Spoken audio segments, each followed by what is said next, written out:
Chapter 2. The Outsider Arrives. He came to Barrow County with a moving truck and a plan. The truck rattled past the feed store, and the diner with the crooked open sign past a hand-painted billboard that read, "Jesus I's coming. Honk if you're ready," and finally onto a road that had no name until the county paved it.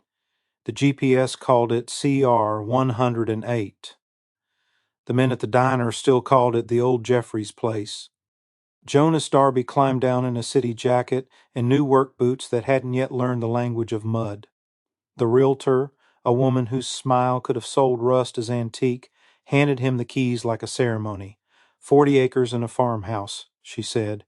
Peace and quiet. He walked the porch first, counting floorboards, like steps in a ritual. A man measuring whether this life might fit. Out back, a field sloped into a tree line of loblolly and sweet gum. Somewhere a hawk carved circles against a blank winter sky. He closed his eyes and decided this, finally, would be the place he didn't have to defend. The first neighbor to welcome him wasn't human. A hound with one ear cocked trotted along the barbed wire like a patrolman on his beat. The dog paused, sized Jonas up, and sneezed unimpressed. Then it went back to its invisible work, nose down, tail flagging. "Hey," Jonas said softly, not yet angry enough at the world to take offense at a dog. "You lost?" The hound answered with a long, melodic bawl that rolled through the pines like a slow trumpet. Two more answered deeper in the woods.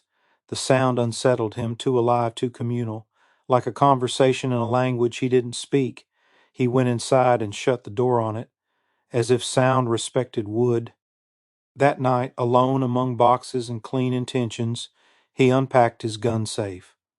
The pistol lay oiled in velvet, the one tool he trusted to equalize the world. He had read the statutes twice, highlighted case law, taken the safety course. He wasn't reckless. He was prepared. He told himself that was different. The next morning brought ceramic mugs and neighborly favors. A woman from 2 houses down left banana bread and a card. A man with a brim-curled cap and sunburned forearms pulled into the drive, shut off a rumbling truck, and introduced himself by both his name and his father's. "Name's Cole Turner," he said, offering a hand. "Welcome. That fence line's straight, but the creek behind it ain't. After rain, it acts like it owns the place." Jonas shook his hand, surprised at the roughness. "Appreciate it." Cole's gaze drifted toward the tree line, the way men look at land they've known long enough to mistrust. "You'll hear dogs, time to time," he said. "Pine Hollow runs this corridor. We try to keep 'em tight, but, dogs chase scent, not signs. If one crosses, call me. Quicker than the sheriff. We'll come get 'em, no trouble." Jonas nodded politely, already feeling the tremor beneath the man's easy tone, an assumption of belonging. "I prefer official channels," he said. "Less ambiguity." Cole blinked once, measuring him again. "Up to you. Just figured I'd make it neighbor simple." They parted without offense, but not with understanding. By the third week, Jonas's routines had hardened. He ran into town on Sundays, learned when the grocery quieted between church and lunch, found which pump at the BP actually took his card. He tried the diner once, sat under a Coca-Cola clock, and listened. The talk was weather, deer, illness, and the price of diesel. When someone mentioned dogs, the room's energy sharpened. "Ran the big swamp Saturday," a man in a seed company hat said. Old Red took it across the rail bed like he was late to a wedding. "Old Red takes everything like he's late to a wedding," another laughed. "You run the Jeffries line?" "Nah, new fella there, city type. Don't think he's much for dogs." Jonas stared into his coffee, heat rising. Was it embarrassment or anger? It occurred to him he'd already become a story. He paid, left too much tip, and drove home fast. The dogs came again the next weekend, a chorus braided from half a dozen throats. Jonas stood at the fence and watched shadows move through saplings. He saw no men, only flashes of orange deeper in the woods.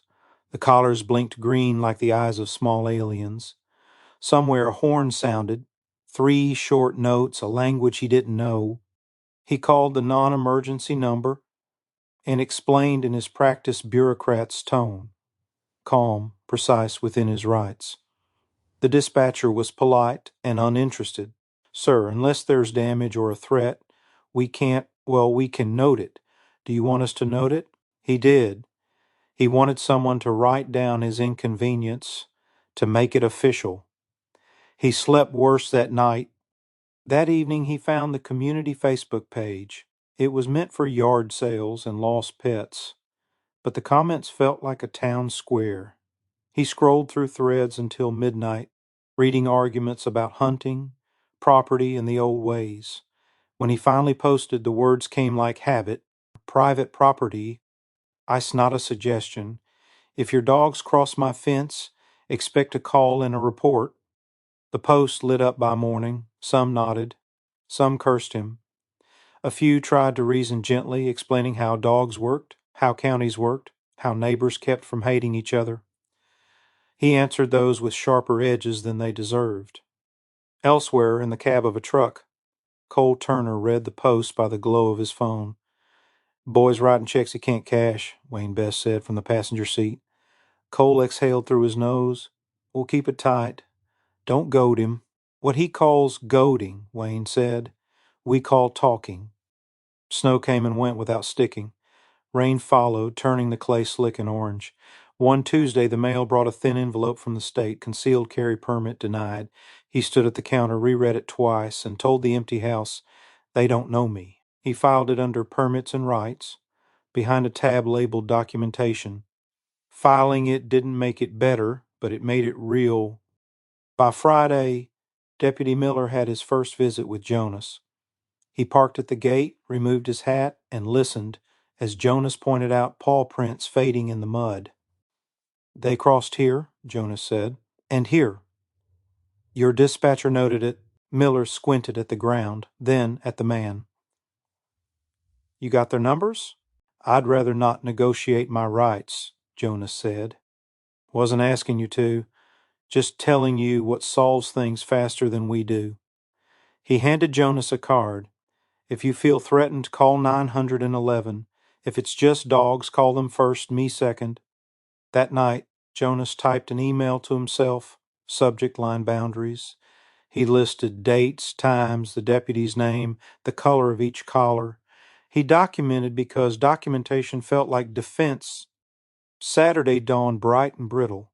The hunt started before breakfast. Hounds opened, 1, then 3, then many, their voices rolling through the woods like prayer. Jonas shut himself in the barn, breathing hay and fear. But when one bark rose closer, right against the fence, he stepped outside. 3 dogs milled by the wire, confused and panting. He saw orange vests beyond the trees, and something in him, some brittle pride, snapped. He called out, "They're on my land." Cole's voice answered, calm but strained. "We'll wait here, Darby. Let us get them." I said, "I'll call the sheriff." He turned toward the porch. The pistol was on the table. He told himself he was only putting it away. When he came back out, it rode against his hip. Cole lifted his hands, palms open. "No need for that. We ain't crossing. I'm within my rights," Jonas said. The words hung there like frost in sunlight, clear, sharp, and fragile. End chapter 2.